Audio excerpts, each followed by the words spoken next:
कहानी की शुरुआत में हमें दिखाया जाता है कि सभी ताकतवर देश आपस में मिलकर अफ्रीका के कोंगो इलाके का बंटवारा करने की बात करते हैं, लेकिन बेल्जियम के राजा ने सभी को धोखा देकर कोंगो इलाके को हथिया लिया। इस इलाके में बेशकीमती हाथी के दांत और हीरे मोती की भरमार थी, जिससे बेल्जियम का राजा बहुत जल्दी बहुत अमीर हो गया। लेकिन कहते हैं ना, लालच बुरी बला होती है। अपने नए इलाके का भरपूर फायदा उठाने के बाद भी राजा 5 साल के अंदर ही कंगाल हो जाता है और बहुत ज्यादा कर्जे में डूब जाता है, जिस वजह से राजा अपनी सेना का खर्चा उठाना भी भारी पड़ने लगा। इस बात को ध्यान में रखते हुए राजा ने अपने वफादार लियोन रोम को वहाँ भेजा ताकि वो वहाँ के बेशकीमती हीरे हासिल कर सके। अब हम आगे का सीन देखते हैं, जहाँ धुंध में से कोई लियोन की तरफ भाला फेंकता है, लेकिन उसका निशाना चूक जाता है। ये देखकर लियोन धुंध में अंधाधुंध फायरिंग करवा देता है, जिसमें एक खतरनाक जनजाति के कुछ लोग मारे जाते हैं। फिर ये आगे जाते हैं तो ये देखते हैं कि ये लोग चारों तरफ से घिर चुके हैं। इस जनजाति के लोग चारों तरफ से भाले तानकर खड़े होते हैं। तभी पानी में से कुछ लोग निकलकर लियोन की फौज पर हमला कर देते हैं और ऊपर से भालों की बारिश कर दी जाती है। देखते ही देखते लियोन की सेना मारी जाती है और फिर लियोन अकेला बचता है। ये देखकर लियोन बहुत डर जाता है। कबीले का लीडर लियोन से बोलता है, मुझे पता है तुम यहाँ इन हीरों के लिए आए हो। फिर लीडर लियोन से एक समझौता करता है और बोलता है, मुझे टार्जन से पुराना हिसाब चुकता करना है। तुम टार्जन को किसी तरह लाकर मेरे हवाले कर दो, मैं तुम्हें तुम्हारी सोच से भी ज्यादा हीरे दूंगा। अब हम दूसरे सीन में टार्जन के माता पिता को देखते हैं, जिनका एक समुद्री हादसे में जहाज क्रैश हो जाता है और वो इस अनजान जंगल में फंस जाते हैं। इसी दौरान टार्जन की माँ की तबीयत बिगड़ने की वजह से उसकी मौत हो जाती है। फिर टार्जन के पिता उसे अकेले ही पालने की कोशिश करता है, लेकिन एक दिन खाना ढूंढते समय उनका सामना गोरिल्लाओं से हो जाता है और वो भी मारे जाते हैं। उसी दौरान एक मादा गोरिल्ला वहाँ से गुजरती है। वो टार्जन को उठाती है और अपने बच्चे के रूप में स्वीकार कर लेती है। ये देखकर सभी गोरिल्ला उस मादा गोरिल्ला पर गुर्राने लगते हैं और उसका विरोध करने लगते हैं, लेकिन वो किसी पर ध्यान नहीं देती और टार्जन को अपने बच्चे की तरह पालती है। लेकिन झुंड का सरदार इस बात से खुश नहीं था। उसे लगता था कि ये इंसान झुंड का संतुलन बिगाड़ देगा। वो नहीं चाहता था कि टार्जन उनके साथ रहे और वो हर मौके पर टार्जन को भगाने या मार डालने की कोशिश करता रहता था। लेकिन मादा गोरिल्ला, जो उसकी माँ बन चुकी थी, हर बार उसे बचा लेती है। आखिरकार सरदार भी टार्जन को अपने ग्रुप में स्वीकार कर लेता है। फिर टार्जन अपने गोरिल्ला भाइयों के साथ खेलते कूदते बड़ा हो जाता है। एक दिन एक चीता गोरिल्ला के बच्चों का शिकार करने के लिए वहाँ घुस जाता है। तभी टार्जन सही समय पर आकर चीते को उठाकर फेंक देता है और बच्चे को बचा लेता है। अब जंगल का सबसे तेज शिकारी भी टार्जन को देखकर अपना रास्ता बदल देता है। टार्जन की जिंदगी एकदम मस्त चल रही होती है। तभी कहानी में ट्विस्ट आता है। एक कबीले के कुछ लोग अपनी एक रस्म के लिए गोरिल्ला का शिकार करने आते हैं और एक शिकारी टार्जन की माँ पर तीर से वार करता है। ये देखकर टार्जन अपनी माँ को संभालता है, लेकिन अब बहुत देर हो चुकी थी। टार्जन की माँ धीरे धीरे उसकी आंखों के सामने मर रही थी। ये देखकर टार्जन बहुत दुखी होता है। तभी उसकी माँ उसकी गोद में ही दम तोड़ देती है। ये देखकर टार्जन गुस्से से भर जाता है और उस शिकारी को पकड़कर वहीं मार डालता है। लेकिन उसे यह नहीं पता होता कि मरने वाला शिकारी उसी कबीले के लीडर का इकलौता बेटा था। अपने बेटे की मौत देखकर लीडर गुस्से में पागल हो जाता है और वो अपने बेटे की मौत का बदला लेने की शपथ लेता है कि वो किसी भी कीमत पर बदला लेगा। दूसरी तरफ टार्जन अपनी माँ की मौत के बाद अपने ग्रुप को छोड़कर गहरे जंगलों के बीच चला जाता है। तभी टार्जन की जिंदगी में एक नया इंसान आता है, जिसका नाम जेन होता है। टार्जन जेन को देखकर मोहित हो जाता है और उसे छुप छुप कर देखने लगता है। जेन समझ जाती है कि कोई उसे नोटिस कर रहा है। फिर जेन उसके पास जाती है और टार्जन से बात करने की कोशिश करती है, लेकिन टार्जन को जेन में से एक अलग ही खुशबू आ रही होती है, तो वो उसे सूंघने लगता है। लेकिन जेन को ये बहुत अजीब लगता है और वो टार्जन पर चिल्ला देती है। टार्जन वहाँ से भाग जाता है, लेकिन जेन टार्जन का पीछा करते हुए बहुत आगे आ जाती है और तभी जेन पर अचानक एक गोरिल्ला हमला करता है। टार्जन सही वक्त पर वहाँ आ जाता है और जेन को अपने नीचे दबाकर गोरिल्ला से प्रोटेक्ट करता है। इस दौरान टार्जन बुरी तरह से घायल हो जाता है। जेन उसे उठाकर अपने कबीले के पास ले आती है और फिर वही कबीले वाले टार्जन का इलाज करके उसे एक नई जिंदगी देते हैं। अब जेन टार्जन को शहर ले जाती है और उसे इंसानी भाषा और पढ़ना लिखना सिखाती है। कुछ दिनों बाद टार्जन को पता चलता है कि उसके पिता एक बहुत बड़े बिजनेसमैन और सांसद थे। अब टार्जन भी पढ़ लिख कर समझदार बन चुका था, तो वो अपने पिता का कारोबार और उपाधि को आगे बढ़ाता है और जेन के साथ आलीशान जीवन जीने लगता है। फिर दूसरे सीन में हम देखते हैं कि लंदन का प्रधानमंत्री एक सभा बुलाता है, जिसमें टार्जन को बुलाया जाता है। प्रधानमंत्री उससे कहता है, तुम्हें बेल्जियम के राजा ने बुलावा भेजा है क्योंकि वो ज्यादा कर्ज में डूब जाने की वजह से तुम्हारे साथ मिलकर बिजनेस करना चाहते हैं, जिससे कोंगो के लोगों को रोजगार मिलेगा। टार्जन इन सभी शक्लों को देखकर समझ जाता है कि ये लोग पैसों के लालच में उसे बहला फुसला रहे हैं। फिर टार्जन अफ्रीका जाने से साफ मना कर देता है और वहाँ ज्यादा गर्मी होती है, ये बहाना बताते हुए वहाँ से चला जाता है। लेकिन विलियम्स नाम का एक आदमी टार्जन के पीछे पीछे जाता है और उसको राज की बात बताता है। वो बोलता है कि बेल्जियम का राजा लियोपोल्ड गुलामी की प्रथा फिर से चला रहा है। उसने अपने सारे पैसे ट्रेन लाइन बिछाने में ही खत्म कर दिए और सभी देशों से अपने कनेक्शन तोड़ दिए हैं। विलियम्स बताता है कि पूरी तरह दिवालिया हो चुका राजा अपने देश को कैसे चला रहा है, वो अपने ही देश के लोगों को गुलाम बनाकर काम करवा रहा है। ये बात सुनकर टार्जन बेल्जियम जाने के लिए मान जाता है। फिर टार्जन जेन को अफ्रीका जाने के बारे में बताता है, तो जेन भी वहाँ जाने के लिए तैयार हो जाती है। लेकिन टार्जन जेन से बोलता है कि वहाँ बहुत खतरा है, मैं तुम्हें नहीं ले जा सकता। टार्जन जेन को बहुत समझाता है, लेकिन जेन उसकी एक नहीं सुनती और कपड़े पैक करने लगती है। ये देखकर टार्जन गुस्से में जेन को कमरे में बंद करके चला जाता है। इधर जेन भी टार्जन से गुस्सा हो जाती है और वो एक पेड़ पर जाकर बैठ जाती है। फिर टार्जन उसके पास आता है और उससे बोलता है, वादा करो कि तुम कुबा कबीले के साथ ही रहोगी। ये सुनकर जेन मान जाती है। फिर टार्जन, जेन और विलियम्स बेल्जियम के लिए निकल जाते हैं। उसी दौरान रास्ते में टार्जन को उसके बचपन के दोस्त मिलते हैं, तो टार्जन अपने दोस्तों से थोड़ी देर मिलता है। दूसरी ओर हम लियोन को देखते हैं, जो अभी भी एक आदमी से भाड़े के सिपाही मांग रहा होता है। आदमी बोलता है, मैं तुम्हें और कर्ज नहीं दे सकता क्योंकि तुमने अभी तक पुराना कर्ज नहीं लौटाया है। लेकिन लियोन उस आदमी को एक हीरा देकर भरोसा दिलाता है कि वो टार्जन को उस कबीले के हवाले करके बहुत सारे हीरे लेकर जल्द ही वापस लौट आएगा और उसका सारा कर्ज चुका देगा। ये सुनकर आदमी मान जाता है। इधर टार्जन कुबा कबीले के पास पहुंच जाता है और कुबा कबीले के लोग टार्जन और जेन का बहुत अच्छे से स्वागत करते हैं। वो इनके आने से बहुत खुश हो जाते हैं। फिर ये लोग रात में आग के चारों ओर घेरा बनाकर बैठते हैं और टार्जन की कहानी सुनाते हैं। फिर ज्यादा रात होने की वजह से सभी लोग अपनी अपनी झोपड़ियों में सोने चले जाते हैं। तभी कुछ देर बाद लियोन अपनी फौज के साथ वहाँ आ जाता है और सभी कबीले वालों को बंदी बना लेता है। फिर लियोन के लोग टार्जन को ढूंढने लगते हैं, लेकिन टार्जन को भनक लग चुकी थी कि लियोन यहाँ आ चुका है। फिर टार्जन एक एक करके कुछ दुश्मनों को मार देता है। इधर लियोन सरदार को घुटने टेकने को बोलता है, लेकिन सरदार बोलता है कुबा सरदार कभी घुटने नहीं टेकता। और इधर टार्जन सरदार को बचाने आ रहा होता है, तभी उसे रस्सी से गिरा दिया जाता है और लियोन सरदार को गोली मार देता है। टार्जन इन लोगों से बचने की बहुत कोशिश करता है, लेकिन फिर भी लियोन की फौज टार्जन को बांधने में सफल हो जाती है और लियोन टार्जन को बंदी बनाकर ले जाने लगता है। जेन को भी बंदी बना लिया जाता है। तभी विलियम्स आ जाता है और वो एक एक करके सैनिकों को मारने लगता है। इससे टार्जन नीचे गिर जाता है और सैनिक टार्जन को ले जाने की पूरी कोशिश करते हैं, लेकिन गोलीबारी की वजह से सभी वहाँ से भाग जाते हैं। टार्जन घाटी से नीचे लुढ़क जाता है, लेकिन वो लोग जेन को ले जाने में सफल हो जाते हैं क्योंकि लियोन को पता होता है कि टार्जन जेन को बचाने जरूर आएगा। इधर टार्जन के गले में रस्सी बंधी होने के कारण वो ठीक से सांस नहीं ले पा रहा होता है। तभी वहाँ विलियम्स आकर उसकी रस्सी काटता है और टार्जन की जान बचा लेता है। दूसरी ओर हम देखते हैं कि कुबा कबीला पूरा जलकर राख हो चुका है और सरदार की मौत हो चुकी है। टार्जन ये देखकर दुखी हो जाता है। वो सोचता है कि ये सब उसकी वजह से हुआ है। फिर विलियम्स टार्जन से पूछता है, ये लोग तुम्हें क्यों पकड़ने आए थे? इस बात पर टार्जन कुछ नहीं बोलता। टार्जन सभी को एक रास्ता बताता है जिससे वो और उसके साथी लियोन से पहले बाबोंगा के पहाड़ तक पहुंच सकें। फिर टार्जन अपने साथियों के साथ जाने लगता है, लेकिन विलियम्स भी उनके साथ जाने के लिए बोलता है। टार्जन विलियम्स को साथ ले जाने से साफ मना कर देता है। फिर टार्जन अपनी बीवी जेन और कबीले के कई लोगों को बचाने के लिए निकल जाता है, लेकिन फिर भी विलियम्स टार्जन के पीछे पीछे जाने लगता है। दूसरी ओर हम जेन को जंजीर से बंधे हुए देखते हैं। तभी उसके पास लियोन जाता है। जेन लियोन को देखकर बोलती है, तुम जो कोई भी हो, शायद तुम जानते नहीं हो, हम राजा लियोपोल्ड के मेहमान हैं। उन्होंने हमें न्योते पर बुलाया है। तभी लियोन बोलता है, वो न्योता मैंने ही भिजवाया था, पर वो आपके लिए नहीं था, वो तो सिर्फ टार्जन के लिए था। एक खतरनाक कबीला आपके पति को मारना चाहता है और वो लोग आपके पति के टुकड़े टुकड़े करके खा जाएंगे, और मेरा उसमें बस इतना काम है कि मैं टार्जन को उस कबीले के हवाले करके बहुत सारे हीरे मोती लेकर चला जाऊंगा। ये बोलकर लियोन वहाँ से चला जाता है। दूसरी तरफ गहरे जंगल में हम टार्जन और उसके साथियों को देखते हैं, जो अपने साथियों और जेन को बचाने जा रहे होते हैं। वहीं हम टार्जन के पीछे विलियम्स को भी भागते हुए देखते हैं, जो थोड़ी दूर भागते ही थक जाता है और उसकी सांस फूलने लगती है। इसी दौरान भागते भागते रास्ता खत्म हो जाता है और टार्जन के सामने एक गहरी खाई आ जाती है। तभी पीछे से विलियम्स भी वहाँ आ जाता है, जो बहुत ज्यादा थक चुका था। फिर सभी को नीचे से एक ट्रेन जाती हुई दिखाई देती है। विलियम्स बोलता है, अब हम ट्रेन को कैसे पकड़ेंगे? बिना कुछ सोचे समझे टार्जन और उसके साथी ट्रेन को देखकर खाई में कूद जाते हैं। ये देखकर विलियम्स को तो चक्कर आने लगते हैं, लेकिन फिर वो भी खाई में कूद जाता है और पेड़ की झाड़ियों से टकराते हुए नीचे गिरता है। वहीं टार्जन और उसके साथी बड़े आराम से पेड़ की शाखाओं पर भाग रहे होते हैं। विलियम्स को पेड़ पर भागने में डर लग रहा होता है, लेकिन वो जैसे तैसे टार्जन के पास आ जाता है। तभी ट्रेन भी आ जाती है और टार्जन विलियम्स को अपनी पीठ पर बैठाकर पेड़ की बेल से झूलते हुए ट्रेन की ओर बढ़ता है और वो ट्रेन पर जैसे तैसे आ जाते हैं। टार्जन ट्रेन के पीछे वाले डब्बे में देखता है तो वहाँ कई लोगों को बंदी बनाकर ले जाया जा रहा था। ये देखकर टार्जन दूसरे डब्बे में जाता है, जहाँ पर बहुत सारे सैनिक बैठे थे। टार्जन एक एक करके सभी सैनिकों को मारना स्टार्ट कर देता है। फिर टार्जन इनसे कैदियों की जंजीर खोलने की चाबी मांगता है। तभी एक आदमी टार्जन को सारी बात बताता है। वह बोलता है कि राजा ने कई लोगों को बंदी बनाकर गुलाम बना दिया है और अब वह 2000 भाड़े के हत्यारे सैनिक बुला रहा है, जिनका काम सिर्फ हर किसी को मारना होता है। इन सैनिकों की मदद से राजा पूरे कांगो इलाके पर अपना कब्जा कर लेगा और वह बहुत ज्यादा अमीर हो जाएगा। फिर वह पैसों की मदद से पूरी दुनिया को अपना गुलाम बना लेगा, ऐसा उसका प्लान है। दूसरी तरफ हम लियोन और जेन को साथ में खाना खाते हुए देखते हैं। लियोन जेन से बोलता है कि मैं तुम्हारे पति को सरदार मबूमा के हवाले करके यहाँ से चला जाऊंगा, लेकिन मुझे एक बात समझ नहीं आ रही, आखिर तुम्हारे पति ने सरदार मबूमा का ऐसा क्या कर दिया है कि वह तुम्हारे पति की जान के पीछे पड़ा हुआ है? ये सुनकर जेन लियोन से बोलती है कि मेरे पति ने मबूमा के बेटे को मार डाला था। ये सुनकर लियोन सन्न रह जाता है। फिर जेन को सैनिक वहाँ से उठा ले जाते हैं। इधर टार्जन ट्रेन को एक मैदान में रोकता है और सभी कैदियों को आजाद कर देता है। फिर टार्जन विलियम्स से बोलता है कि तुम्हें राजा के खिलाफ सारे सबूत मिल चुके हैं, अब तुम यहाँ से वापस जा सकते हो, बाकी सबको तो मैं देख लूंगा। लेकिन विलियम्स बोलता है, मैं अपने किसी भी दोस्त को मुसीबत में छोड़कर नहीं भागता हूँ, मैं तुम्हारा लास्ट तक साथ दूंगा। फिर ये दोनों साथ में अपने साथियों को बचाने के लिए आगे निकल जाते हैं। पूरा दिन चलने के बाद टार्जन अपने पुराने घर पहुंच जाता है, अपने गोरिल्ला भाइयों के पास। लेकिन गोरिल्ला फैमिली टार्जन को एक्सेप्ट नहीं करती है, क्योंकि 10 साल पहले ही उन्होंने टार्जन को गद्दार मान लिया था।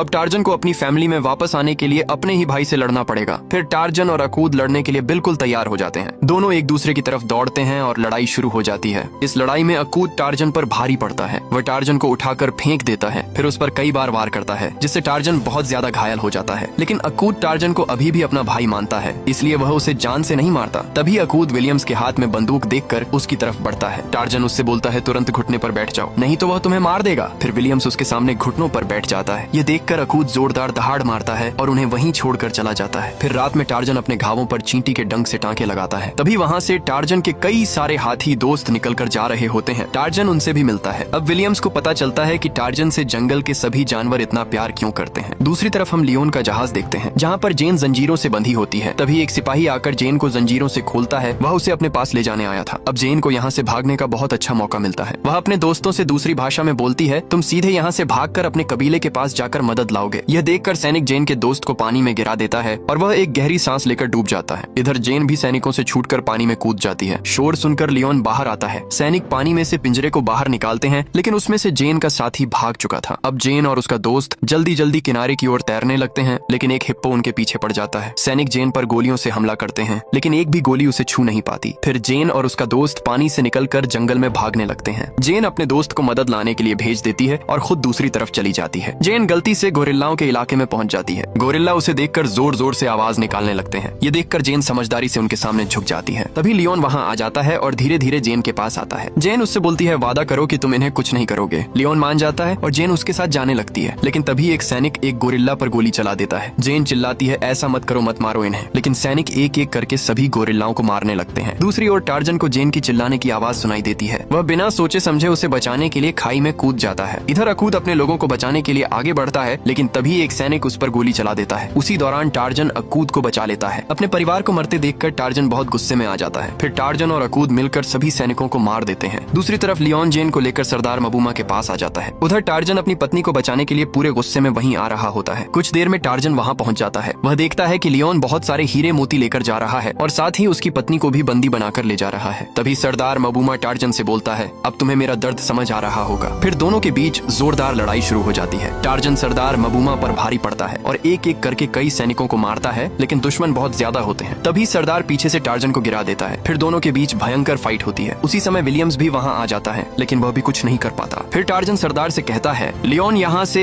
हीरे मोती ले जाकर शहर में फौज खरीद रहा है और फिर वह कुछ दिनों बाद वापस यहाँ आएगा, क्योंकि तुम्हारे यहाँ पर हीरे मोती की भरमार है। लेकिन सरदार नहीं मानता है और वो टार्जन को मारता जाता है। ये देखकर टार्जन गुस्से में आकर उसे बहुत मारता है और उसके गले पर खंजर रख देता है। फिर टार्जन बोलता है, मैंने तुम्हारे बेटे को मारा क्योंकि उसने मेरी माँ को मारा था। तभी यहाँ पर अचानक अकूद टार्जन की मदद करने के लिए अपने पूरे झुंड के साथ आ जाता है। ये देखकर सरदार डर जाता है, लेकिन टार्जन उससे बोलता है, हम तुम्हें नहीं मारेंगे, लेकिन लियोन रोम तुम्हें जरूर मार देगा, जैसे तुम कभी थे ही नहीं। ये सुनकर सरदार पीछे हट जाता है। फिर टार्जन जेन और अपने साथियों को बचाने चला जाता है। टार्जन बंदरगाह पर आकर देखता है तो उसे पता चलता है कि वहाँ 20,000 से ज्यादा सैनिक हैं। वो ऐसे तो उनसे नहीं लड़ सकते। तो टार्जन विलियम्स से बोलकर जाता है कि मैं अपने और दोस्तों को लाने जा रहा हूँ। इधर लियोन यहाँ से हीरे लेकर निकलने की तैयारी कर रहा होता है। दूसरी ओर टार्जन जंगल के सभी जानवरों को लेकर बंदरगाह की ओर आने लगता है। लियोन देखता है कि पहाड़ के ऊपर से कुछ खतरनाक उनकी ओर आ रहा है। तभी लियोन जेन की ओर देखकर बोलता है, फिक्र मत करो, उसने देर कर दी। लेकिन कुछ ही सेकंड्स में जानवर उन तक पहुंच जाते हैं और वहाँ के सभी लोग अपनी अपनी जान बचाकर भागने लगते हैं। जो भी उनके सामने आता वो उसे उड़ाकर आगे निकल जाते। कुछ ही सेकंड्स में लियोन भागता हुआ नजर आता है। वह जेन को भी अपने साथ ले जाने लगता है। ये देखकर टार्जन एक भैंसे पर बैठकर आगे बढ़ता है और पुल पर चढ़कर जेन को बचाने के लिए भागता है। तभी लियोन जेन को एक कुंदे से लटका देता है। इधर टार्जन को गोली भी लग जाती है, लेकिन फिर भी टार्जन दूसरे कुंदे से झूलकर अपनी पत्नी को बचा लेता है और उसे विलियम्स के पास छोड़ देता है। अब सभी सैनिक टार्जन पर गोलियां चला रहे होते हैं, लेकिन टार्जन उनसे बचते बचाते पानी में कूद जाता है। इधर जेन ये देखकर डर जाती है। उसे लगता है कि टार्जन मलबे में दब गया, अब वो कभी वापस नहीं आएगा। उसी दौरान लियोन हीरे मोती लेकर यहाँ से भागने लगता है, लेकिन तभी विलियम्स उसे जाते हुए देख लेता है और उसकी बोट पर अंधाधुंध फायरिंग करने लगता है। वह बोट को छलनी कर देता है, जिससे बोट पानी में डूबने लगती है। तभी टार्जन भी उस बोट पर चढ़ जाता है। टार्जन बोट पर आकर देखता है तो उसे वहाँ कोई नहीं दिखाई देता सिवाय हीरो के बॉक्स के। टार्जन हीरो से भरा बॉक्स उठाकर रखता है, तभी लियोन पीछे से आकर अपनी माला से टार्जन का गला जकड़ लेता है और उसे वहीं बोट से बांध देता है। इससे टार्जन को सांस लेने में दिक्कत होती है और वो धीरे धीरे बेहोश होने लगता है। फिर लियोन हीरो से भरा बॉक्स उठाकर ले जाने लगता है, तभी टार्जन मगरमच्छों की ओर इशारा करता है। टार्जन का इशारा समझते ही मगरमच्छ तुरंत उसकी मदद करने आ जाते हैं। लियोन जैसे ही टार्जन की ओर मुड़ता है तभी टार्जन उसे अपने पैरों से पकड़ लेता है। उसी समय टार्जन के गले में बंधी माला भी टूट जाती है और टार्जन लियोन को उसी माला से पानी में लटका देता है। पीछे मगरमच्छ उसे खाने के लिए आ रहे होते हैं। अब लियोन टार्जन से माफी मांगने लगता है और अपनी जान की भीख मांगता है, लेकिन टार्जन माला छोड़ देता है और उसे मगरमच्छों के हवाले कर देता है। तभी उस बोट में एक जोरदार धमाका होता है और बोट के चीथड़े उड़ जाते हैं। ये देखकर जेन बहुत ज्यादा डर जाती है और दुखी हो जाती है। वो सोचती है कि इस धमाके में उसका पति टार्जन भी मर गया, अब वो कभी वापस नहीं आएगा। तभी जेन को एहसास होता है और टार्जन पीछे से उसके पास आ जाता है। ये देखकर जेन बहुत खुश होती है और फिर दोनों एक लंबा सा किस करते हैं। टार्जन को जिंदा देखकर सभी बहुत खुश होते हैं। दूसरी ओर विलियम्स सभी गद्दारों के खिलाफ ठोस सबूत इकट्ठा करके उन्हें जेल भिजवा देता है। फिर हम 1 साल बाद का सीन देखते हैं जिसमें टार्जन का एक छोटा टार्जन होता है और इसी सीन के साथ कहानी खत्म हो जाती है। तो भाई लोग, अगर वीडियो अच्छी लगी हो तो एक लाइक और सब्सक्राइब जरूर करें। मिलते हैं नेक्स्ट वीडियो में।